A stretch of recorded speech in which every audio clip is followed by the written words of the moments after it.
नाज़रीन, अवामी न्यूज़ में खबरुनि जो सिलसिलो जारी आहे। हिन वक़्तु खैबर मां ख़बर ॾींदा हलूं त जीअं त सिंध धरती ओलियान ऐं वलियन जी धरती आहे। हिते केतरائي اولياء اڪرام ॿाहिरां तबलीग़ जे लाइ सिंध में आया, जिन में कलंदर शहबाज, सचल सरमस्त ऐं ॿिया केतिराई बुज़ुर्ग आबाद थिया, जिन पंहिंजी सॼी ज़िंदगी अल्लाह जी रज़ाई ख़ातिर वक़ुफ़ करे छॾी। तिन मां बिटशिया जे भरिसां ओलिया हज़रत नूह होतियाणी बहिक आहे। दरगाह जे मुतवली फ़कीर अब्दुल रज़ाक नूह पोटो जे चवण मुताबिक़ संदन तालुक़ इमाम हुसैन अलैहिस्सलाम जे ख़ानदान सां आहे। पाण तक़रीबन 700 साल अॻु करबला मां अची हिते आबाद थिया। संदन करामतुनि मां हिकु करामत मशहूर आहे त पाण अर्श ते बीठल ककरनि मथां उॾामंदी हज़रत बहाउद्दीन ज़िक्रिया मुल्तान वारे ॾांहुं खीर खणी वेंदा हुआ। संदन मुक़बरो ॼाम तमाचे दौर में तइमीर थियो। संदन उर्स मुबारक हर साल सफ़र जे महीने में 27, 28, 29 तारीख़ ते धाम धूम सां मल्हायो वेंदो आहे। मेले ते आयल ज़ाहिरीन जे चवण मुताबिक़ त हिन साल कोरोना जे करे सिंध जे हर मेले में न मिठाइनि वारा हुआ, न सर्कस वारा ऐं न ई मलाकड़ो लॻो, जंहिं जे करे केतिराई मज़दूर ऐं वापारी बेरोज़गार बणिजी विया। हिन साल दरगाह जूं रस्मूं SOPs त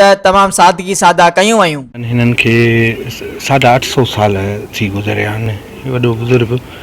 ऐं जेको पाण रसूल करीम सल्लल्लाहु अलैहि वसल्लम जिन हिन खे जेको तबलीग़ लाइ हिते मोकिलियो त तव्हां वञी खैबर जे इलाइक़े में हिन जाइ ते जेको सो तबलीग़ करियो। फ़क़ीर हिते आया ऐं फ़क़ीर जी मुरीदी आहे तमामु घणी। ऐं पाण फ़क़ीर जो मुज़ावर आहियां दरगाह जो, उन हवाले सां जेका बि थोरी घणी असांखे ॼाण आहे। वधीक असां एतिरो नथा चई सघूं त फ़क़ीर जे शान में का असांखां को अहिड़ो ग़लति लफ़्ज़ निकिरी वञे। इहे हक़ीक़तूं आहिनि जेके साईं जे पिण में बीठा आहियूं त जेका आहे पहिरीं जेको माना मंज़ूर थिया उतारा, बाक़ी ॿियो फ़िलहाल अहिड़ो कमकार कोन हो। हीअ जेको बुज़ुर्ग जी दरगाह आहे उहा त ॼाम तमाची जे दौर जी ठहियल आहे।